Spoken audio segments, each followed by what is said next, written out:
믿음의 고백과 함께하고 있습니다. 삶으로 열어가는 아름다운 신앙간증 프로그램 오직 주만이 이제 두 번째 간증자를 소개해드리겠습니다.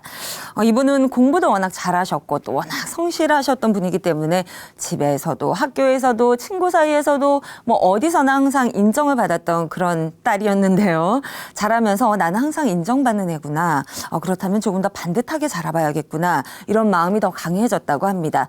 고등학교를 졸업하고 직장에 들어가면서 이런 자신의 생각과 가치관은 더 굳어져 갔는데요. 그래서 모든 일에 완벽하게 해나가야 된다는 이런 생각이 주변 사람들에게도 영향을 미쳤나 봅니다.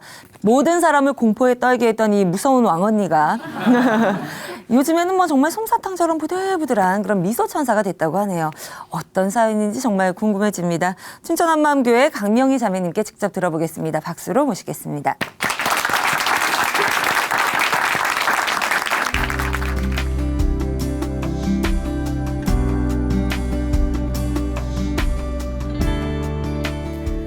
안녕하세요. 저는 춘천 한마음교회 강명희입니다.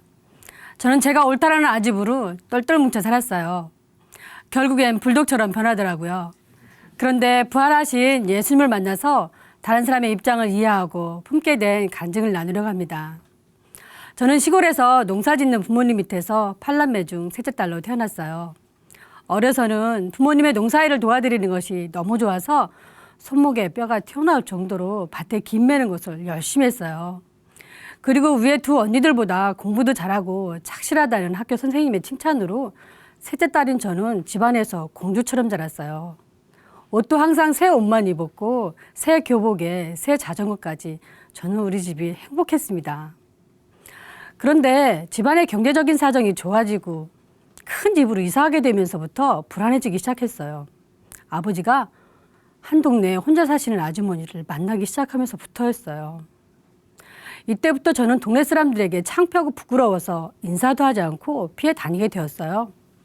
그리고 마을의 동창생들과 서로 말도 안 하고 지냈고요. 중고등학교 시절에는 친구들과 어울려 수다 떠는 것도 모르고 빵집에 놀러 가는 것도 몰랐어요. 수업이 끝나면 집에 일찍 가는 거 싫어서 도서관에 가서 이런저런 책들을 보면서 항상 집에 늦게 들어갔어요. 그리고 자전거를 타고 통학을 해야 했기 때문에 늘 혼자 다녔고요. 그래서 그 흔한 단짝 친구 하나 없이 고독하고 생각이 많은 학창 시절을 보냈습니다. 저는 이런 가정 환경에서 자라면서 매우 독립적으로 어느 누구에게도 손가락질 당하지 않고 당당하게 살아가고 싶었어요. 여자라도 전문 직업을 가지고 60평생 일하면서 실추된 가족의 명예를 회복시키고 싶어 대학에 꼭 들어가려고 했어요. 그런데 포기할 수밖에 없는 현실 앞에서 참담했지만 주저앉아 있을 수는 없었어요. 고등학교를 졸업하고 집을 떠나 오로지 제 힘으로 살아가야 하는 것만 남았습니다. 그래서 저는 사회생활을 일찍 시작하게 되었는데요. 저는 쉽게 사람들을 믿지 못했고 저의 마음은 점점 굳어져 갔어요. 그리고 제가 옳다라고 생각하는 것에 대한 주장을 굽히지 않는 소신이 강한 사람이 되었어요. 저의 기준에 맞지 않으면 어떤 누구라도 용납할 수가 없었어요. 이런 제가 직장 생활도 똑부러지게 했는데요. 그래서 직장에서도 신뢰와 인정을 받게 되었어요. 한 번은 이런 일도 있었어요. 보통 사람들이 직장 생활하면 저축을 하잖아요. 그런데 저는 저축보다 주식에 투자하는 것이 더 이익이라 생각했어요. 그래서 월급을 거의 다 회사 주식에 투자했어요. 그런데 그만 10년을 다닌 회사가 IMF 때 부도가 나고 말았어요. 그때 저는 한 달 동안 출근하면 곧바로 사장님께 찾아갔어요. 제가 회사에 투자한 돈을 돌려달라고요. 10년 동안 충성스럽게 일했고 적은 월급으로 하나님께서 주신 그 직장에 대해서 충성하는 마음으로 일을 했으니까요. 그리고 대학 합격증을 보여드리면서 당당하게 말씀드렸어요. 한 달 동안 매일 찾아가서 졸라댔더니 사장님은 아무한테도 말하지 마세요 하시며 전액을 돌려주셨습니다. 사회생활을 하고 결혼 정년기가 되었는데요. 제가 예전에는 인형처럼 예쁘다는 이야기를 자주 들었어요. 깜찍한 외모에 항상 44 사이즈를 유지했지요.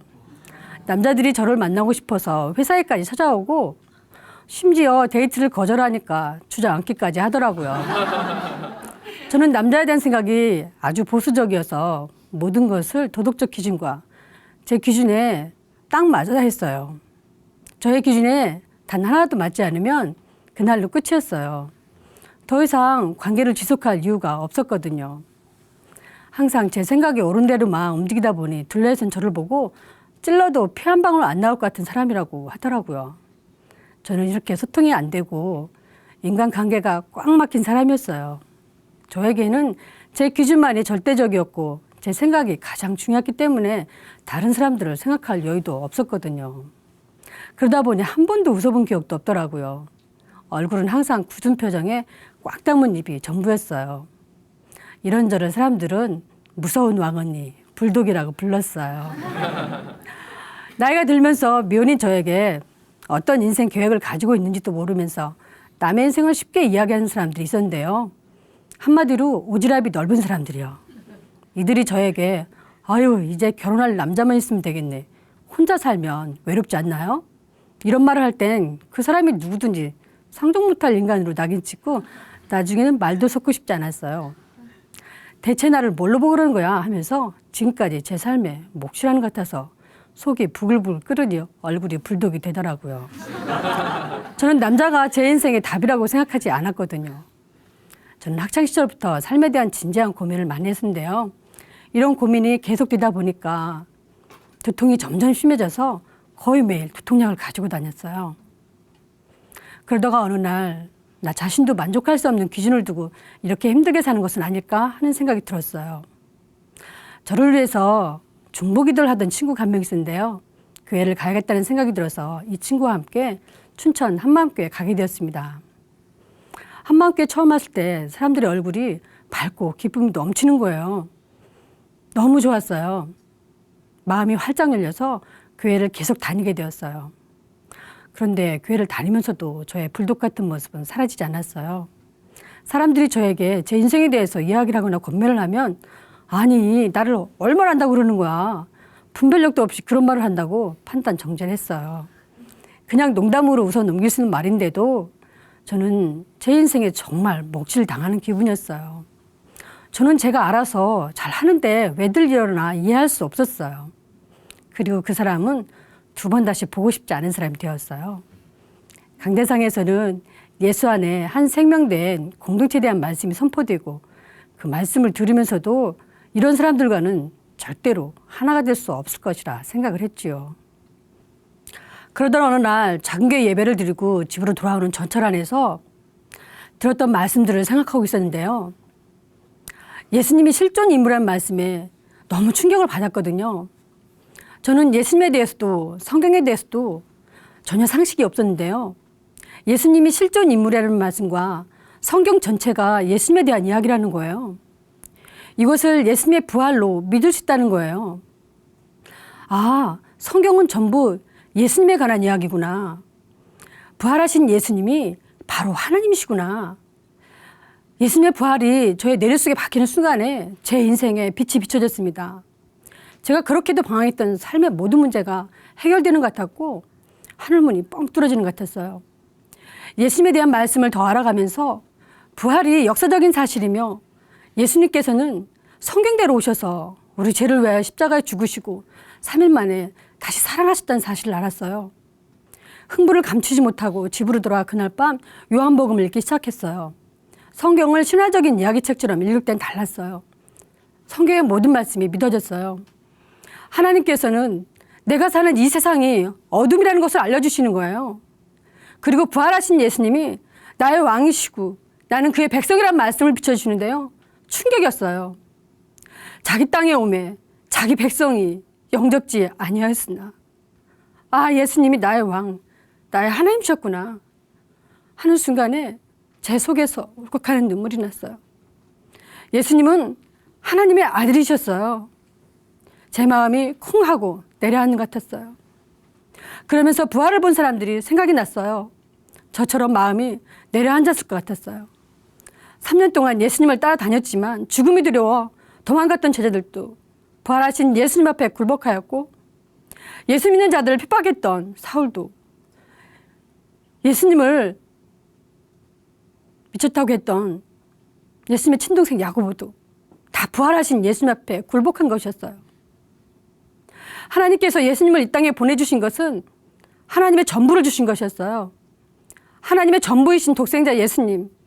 예수님은 이 땅에 사람으로 오셔서 나의 죄를 대신하여 십자가에 죽으시고 부활하셔서 나의 주인이 되어주셨더라고요. 성령께서는 하나님의 강권하신 사랑으로 저를 온전히 회개케 하셨어요. 전적인 하나님의 사랑이 부어졌어요. 내 죄 때문에 내가 못 박혀 죽어야 하는 십자가였어요. 그런데 예수님께서는 하나님과 동등됨을 취할 것으로 여기지 아니하시고 사람의 모양으로 나타나시고 십자가에 죽기까지 복종하셨어요. 내 대신 십자가에서 처참하게 죽으셨습니다. 내 죄 때문에 내가 죽인 것이었어요. 하나님의 독생자 아들을 내가 죽인 것이었어요. 저는 어찌할꼬 그동안 예수님 믿지 않는 죄에 대한 회개밖에 나오지 않았습니다. 나 같은 죄인을 위해 하나님의 전부이신 독생자 아들을 십자가 죽음에 내어주시고 예수님은 부활하셔서 나의 주인이 되어주셨는데도 불구하고 저는 예수님을 믿지 않았습니다. 부활이라는 역사적인 사실과 부활의 증인들이 있고 모든 사람에게 믿을 만한 증거를 주셨는데도 제가 옳다라는 생각 때문에 예수님을 믿지 않았어요. 저는 제 생각이 하나님 말씀보다 더 높아서 예수님께 굴복하는 것이 너무나 힘든 사람이었어요. 그런데 부활하신 예수님 앞에 서니 저의 실상이 보였어요. 저는 제가 옳은 대로 제 소신껏 살면 되는 줄 알았는데요. 실상은 완전히 눌리고 포로되어 가고 있었어요. 저는 제 인생에 제가 왕이었습니다. 예수님께서 나의 왕, 나의 하나님으로 오셨고 부활하셔서 원래 나의 주인이시고 나의 하나님이신 것이 확증되었는데도 예수님을 믿지 않고 내가 왕이 되어 살아온 교만하고 도도한 죄인이었어요. 이런 죄인에게 회개하라니요. 하나님 잘못했습니다. 용서해 주세요. 저는 그동안 예수님 믿지 않은 자를 하나님께 회개하고 예수님을 나의 주와 나의 하나님으로 영접하였습니다. 하나님이 살아계시다는 것과 부활하신 예수님은 나의 주, 나의 하나님이라는 사실이 확실해지니까요. 제가 옳은 대로 좌충우돌하던 방황 끝이 났고 삶의 목표가 정확해지더라고요. 그리고 두통도 한순간에 떠나갔어요. 그 예수님은 저의 전부가 되었고요. 저는 예수님 한 분만으로 충분한 자가 되었습니다. 예수님이 저의 주인이 되시니 제 기준은 모두 내려놓고 하나님 말씀만이 저의 삶의 절대적인 기준이 되었어요. 이제 하나님 말씀에만 순종하며 사나 죽으나 그리스도의 종으로 살겠다는 중심의 고백이 되었어요. 내가 주인인 삶은 비참한 뿐이었어요. 그러나 예수님이 주인인 삶은 자유와 기쁨과 감사가 넘치는 삶이었어요. 진리를 알지니 진리가 너희를 자유케 하련 말씀처럼 저는 모든 것에서 자유해졌어요. 이제 누가 무슨 말을 하고 무슨 행동을 해도 제 생각대로 분별력이 없다고 판단 정죄하지 않아요.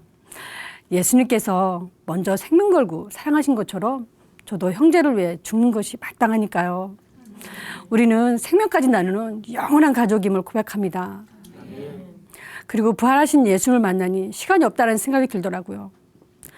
그래서 직장에서도 기회만 되면 복음을 전하고 퇴근 후엔 병원 전도와 캠퍼스로 나가 미얀마 청년을 전도하기도 했어요.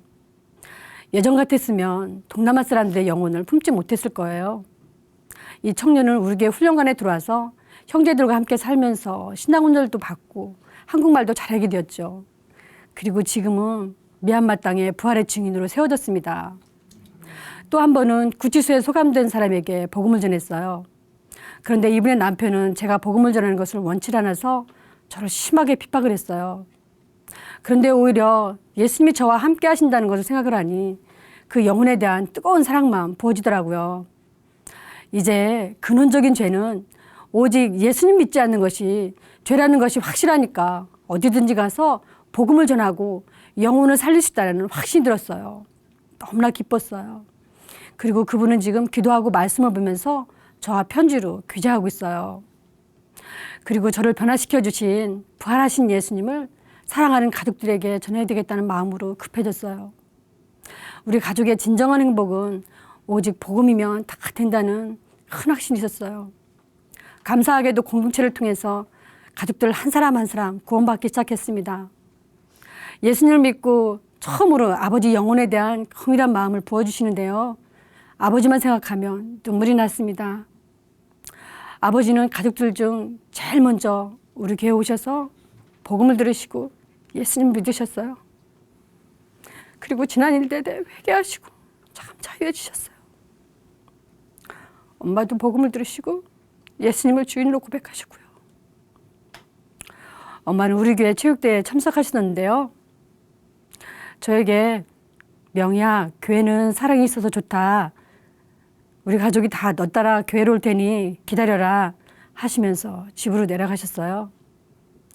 엄마가 집으로 내려가시는 날 둘째 언니가 뇌동맥류 파열로 쓰러졌다고 연락이 왔어요. 이틀 동안 2차례나 심각한 뇌수술을 받게 되었는데요. 병원에서는 수술 후를 장담할 수 없다 했습니다. 그런데 언니 얼굴을 한 번도 본 적이 없는 교회 공동체가 새벽마다 기도해 주시고 많은 형제 자매님들이 병문안을 와주셨어요. 언니는 기적같이 정상으로 회복되었어요. 모두 복음으로 하나 된 공동체의 능력이었습니다. 언니는 우리 교회에 와서 복음을 듣고 회개하고 마음에 예수님을 영접하였어요. 언니는 제가 복음을 전할 때마다 엄청 핍박을 했고 제 전화까지 수신 차단했던 불교 신자였는데요. 예수님을 믿은 후 이제는 둘레 불교를 믿는 사람들에게 왜 산 사람이 죽은 사람을 믿어? 예수님이 부활하셨어 라고 전하고 있다고 해요. 또 저와는 말씀으로 교제하는 사이가 되었고요. 가족들에게도 복음을 전하는데 동역하고 있습니다. 엄마 아버지는 89령이신데도요. 아들 며느리와 함께 농사를 지으시며 행복하게 사세요. 그리고 그 옛날 그렇게도 묘했던 그 아주머니도 할머니가 되어서 지금까지 한 동네에서 살고 계시는데요. 이제는 가끔 가서 뵐 때마다 귀한 영혼으로 보여서 기도하며 품을 수 있게 되었어요. 저는 고등학교를 졸업 후 14년 만에 대학에 입학했어요. 지금은 전문 직업인으로서 암 전문 요양병원에서 환자들의 식사관리와 심리상담을 주로 하는데요. 예수님이 저의 주인 되시니 제 마음에 새 마음을 부어주시더라고요. 만나는 사람마다 그 영혼이 보였어요. 암이라는 선고를 받고 죽음에 대한 공포와 두려움으로 충격을 받았을 걸 생각하니 긍휼한 마음만 부어지더라고요. 사실 환자들의 요구사항은 상식선을 벗어날 때가 많아요. 그런데 이제는 그런 것도 넉넉히 품을 수 있게 되었어요. 제 안에 주님이 주신 마음으로 환자들을 대하게 되더라고요. 환자분들은 대부분 항암주사를 받게 되면 산의 진미가 차려져 있어도 드시지 못하거든요. 그렇기 때문에 먹을 수 있을 때는 별거 다 해달라고 요구할 때가 있어요. 병원 특성상 절대 그런 요구를 다 들어줄 수가 없어요. 그런데 저는 그 마음이 어디에서부터 나오는지 알기 때문에 활짝 웃는 얼굴로 등을 토닥여드리며 요구사항들을 다 들어드려요. 그리고 다음 식단에 최대한 적용하려고 노력해요. 예전 같으면 듣는 즉시 안 돼요 라고 했을 거예요. 그런데요, 이제는 저에게 뭐 해달라 요구하시는 이런 분들이 너무 사랑스럽고 예뻐 보이는 거예요. 이렇게 마음을 헤아려 드리면요, 한마디씩 하세요. 웃는 모습이 예쁘네요. 인자하게 생겼네요 하시는 분도 계시고요. 또 저를 너무 사랑스러워 하시는 분도 계시고 어떤 분은 저를 미소 천사라고 부르시기도 하시더라고요. 다 예수님 덕분이죠. 예수님이 아니었으면 불독이 어떻게 미소 천사라고 불릴 수 있겠어요. 저도 너무 감사해서 환자분들에게 더 잘해드리게 되더라고요. 한 분 한 분의 영혼이 너무 귀하고 예전에 병원 전도하던 때가 생각이 났어요. 하나님께서는 저의 고백을 다 들으셨고 그때도 함께 하셨고 이제도 함께 하신다는 확신이 들더라고요. 그리고 불독 같던 저를 단련하셔서 여기까지 인도하신 것이 감격이 되어서 퇴근길에 많은 눈물을 흘렸습니다. 저는 제가 옳다라는 소신이 강한 찔러도 피 한 방울 안 나올 것 같은 사람이었잖아요. 그런데 이제는 예수님 때문에 예수님의 사랑이 제 마음에 가득 차고 흘러넘쳐서 아무도 꺾이는 사람이 없고요. 예수님의 사랑만 전하고 싶어져요. 예수님을 믿지 않고 이 땅에 보이는 것이 전부인 줄 알고 살아가는 사람들에게 영원한 것을 전하고 싶은 마음에 항상 기뻐하며 복음을 전하는 자가 되었습니다. 저를 주님의 말씀에 순종하는 사람으로 바꿔주시고 복음의 일꾼으로 삼아주신 하나님께 모든 영광을 올려드립니다. 감사합니다.